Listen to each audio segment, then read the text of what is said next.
When you have finished filing and buffing the second hand, again put the cuticle massage cream on and rub in. You're now ready to ask the client to remove this hand and then to soak the second hand into the manicure bowl. And that's just warm water with a little bit of soaps to soften, and always check the temperature is not too hot first for your client for safety. These cuticles have been lovely and softened now by soaking in the warm water with the cuticle massage cream. So you dry off with the flannel, and whilst you're drying off you're physically pushing back that excess cuticle, and then you straight away apply your cuticle remover. So again, just using a tipped orange stick. You only need a small amount of the Vanish one. It's important not to put it on your hand because you can overexpose your skin, which could cause some reaction, some intolerance to some products. So always put it from allergies, exactly. Always put it from a tipped orange stick. So a little bit of cuticle massage directly into the cuticle, and this will help to break down the excess skin that is there. When you put that on, you can use your orange stick with some cotton wool. When you've applied the cuticle remover to all of the nails, push back gently using the hoof end of the orange stick. The skin is nice and soft, so a lot of the cuticle will come off straight away, and then clean under the free edge with the pointy end of the orange stick, using it tipped with cotton wool. Come to the next nail, gently push back, doing little circles, using enough pressure to be effective but not hurting the client. Check with her body language, her non-verbal communication, that she's not uncomfortable, and you can also ask her. If maybe your client's a gardener or something and they have a lot of debris underneath, you can just simply remove that and renew your tipped orange stick as you go along. Get the old candy floss on there. So go along again, doing all 5 nails, pushing back and then cleaning under the free edge. Does that feel okay? Yeah. Not hurting you? Oh, sorry. And you can see quite a lot of the cuticle is coming off just simply by doing that. Cleaning under the free edge. Finishing with the thumb. And you're looking to see if there's any excess cuticles stuck to the nail plate, or if there are any hangnails that need to be removed. Then you're ready to use your knife and your nippers, if necessary. Whenever you remove anything from the barbicide, you need to remove the excess barbicide from the metal, because it shouldn't touch the client's skin or your hands either. So we just wipe that with Surgical Spirit and a little bit of cotton wool, making sure you keep the lids on. And then you need to use your cuticle knife wet and flat. So you just wet it in some water, and then you carefully, with the blade pointing towards the middle, use small circles coming around to lift any of the excess cuticle. Wiping it on the cotton wool with Surgical Spirit. When you get to the middle of the nail, you turn the knife over and you come from this side. If the skin is quite stubborn, you can lift it and then remove it with the cuticle nippers. Again, using it wet, dip it into water, holding the skin down at the side, carefully with the blade pointing towards the middle, small circles on the surface of the nail, flipping over, ensuring you're not scratching the nail or damaging the nail. If you look closer, you'll see the small amount of excess skin is coming off.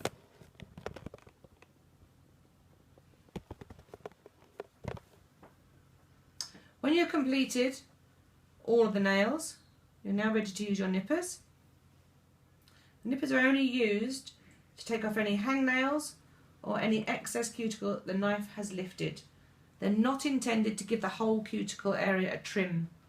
This will only cause the skin to go back. Like scar tissue, it will be thicker, and then it will just keep coming back more and more.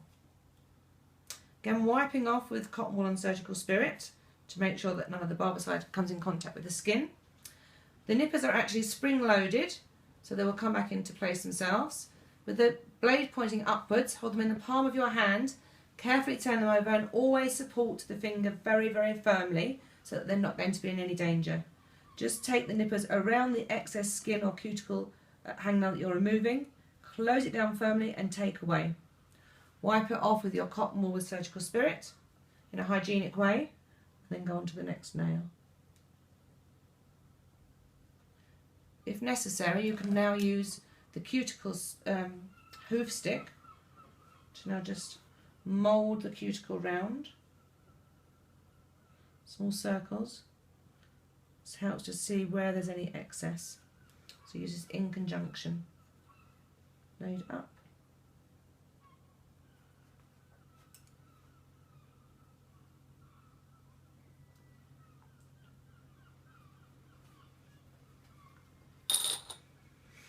When you finish the cuticle work, it's very important that you remove all of the cuticle remover. It's mildly caustic, and if left on the skin, it could burn.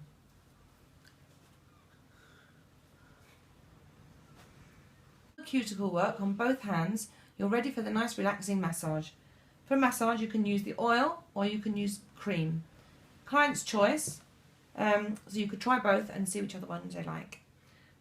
Going to take out the massage medium using the cut-out method, making sure we've got the lid back on. Always warm the massage medium in your hands slightly.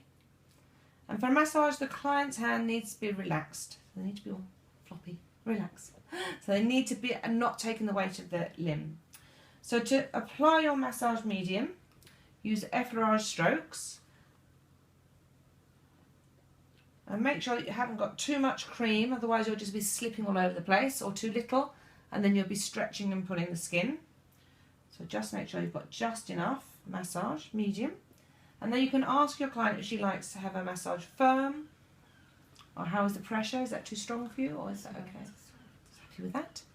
Be aware of your client's non-verbal communication. If they're sort of feeling uncomfortable, they might make their hand go stiff, or if a movement that you don't like, you think they don't like, you can change that one and move on to the next one. So you start off with 6 long effleurage to the arm, pressure going up that way. And you can use one hand to do this for the outside. You can turn the hand over.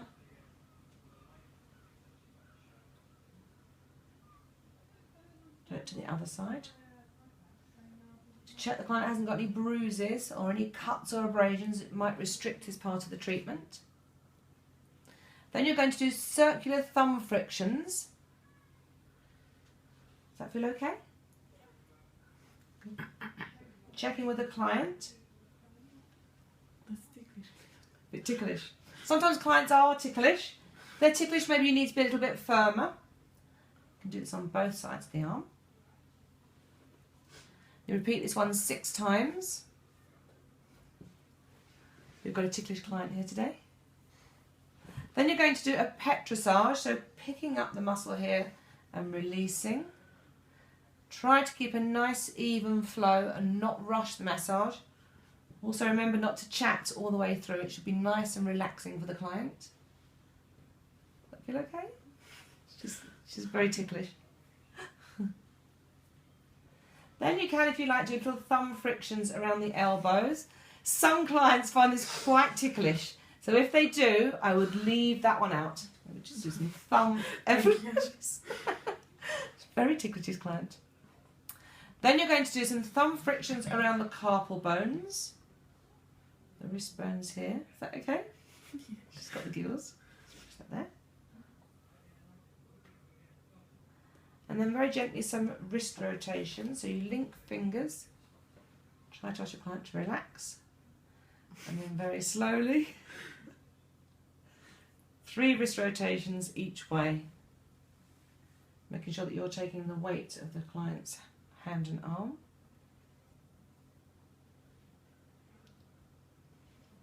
Then you're going to turn the hand over. In any new area, you always warm up first with some nice effleurage stroking movements.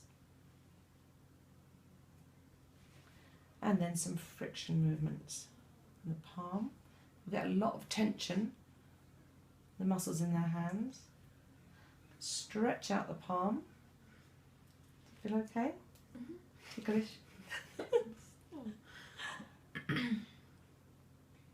So nice stretching out to the palm, and then you can turn the hand over, and then you can do friction movements to the finger joints. Coming all the way down. Coming all the way down, little circles.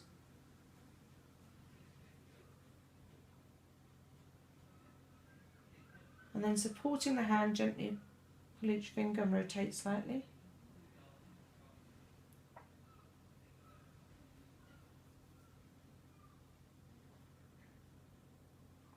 And then you always end as you started with your 6 long effleurage. You come to the end of the massage, make them a little lighter, more superficial. Finishing off the treatment.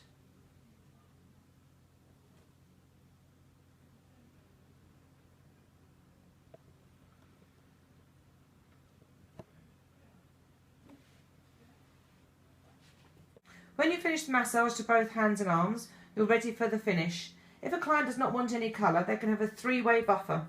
You start with the grey side, which takes out any ridges, and then the white, and then you finish off with the light grey side, which gives it a lovely high shine.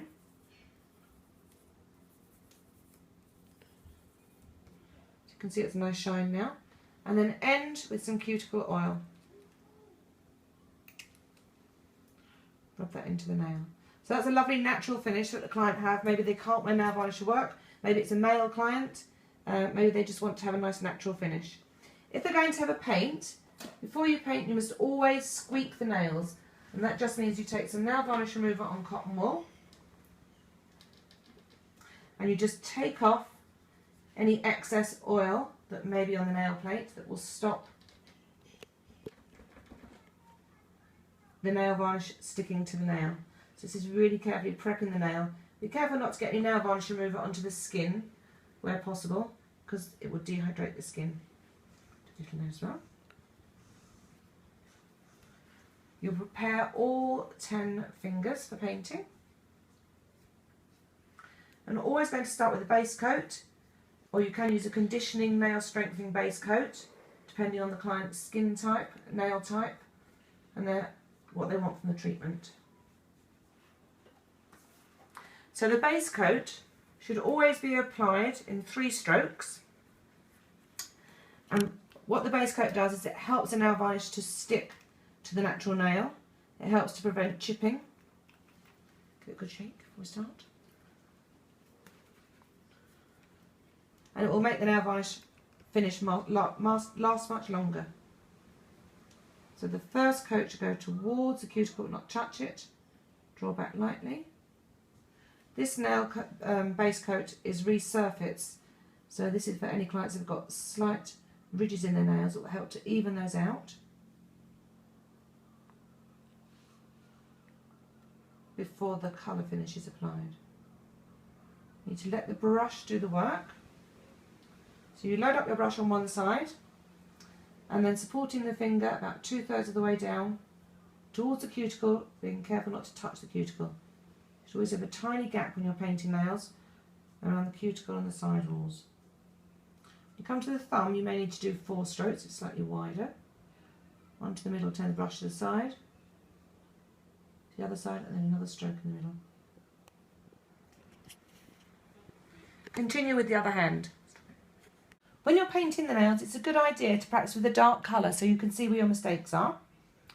Wipe the brush on one side, load up the brush with the amount that you'll need for the size of the nail. Nail varnish is in the palm of the hand, and so that you can easily support the finger with your other fingers. You want to aim to get as close to the side as possible without touching the skin. If you have enough on the free edge, just gently cap the end.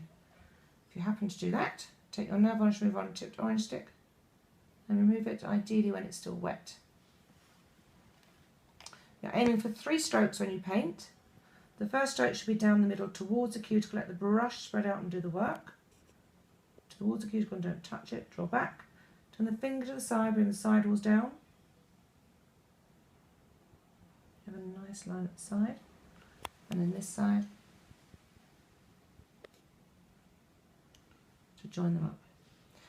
The temptation most people have is to load up the brush. If you look closely here now, please, Michael, we're coming towards the cuticle, Whoops, gone too far. And they've flooded the cuticle. Once this happens, you can never clean it up. And the next mistake is instead of bring the brush to the side, we do the brush 3 lines. 1, 2, and 3. You can see there we get the jaggedy edge. So you want to have it nice and even. So loading up your brush towards the cuticle, but don't touch it, let the brush spread out. Draw back 1, turn the finger to the side, turn the finger to the side, put lines in and then fill in the gaps, cap if you can. Anything on the skin, clean up neatly when it's still wet.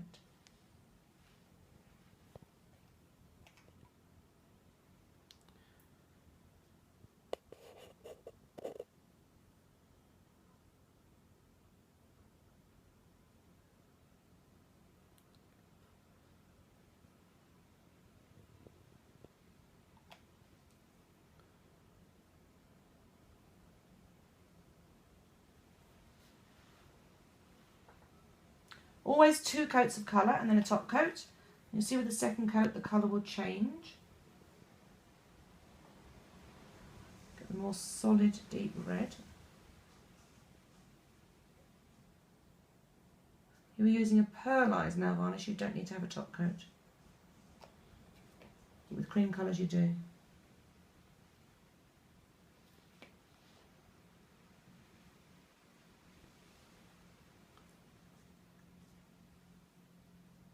Any little gaps are missing on the first coat, you can fill in there with the second coat. So we want to have the finished result looking like these two, and not this. And then apply a top coat to all nails.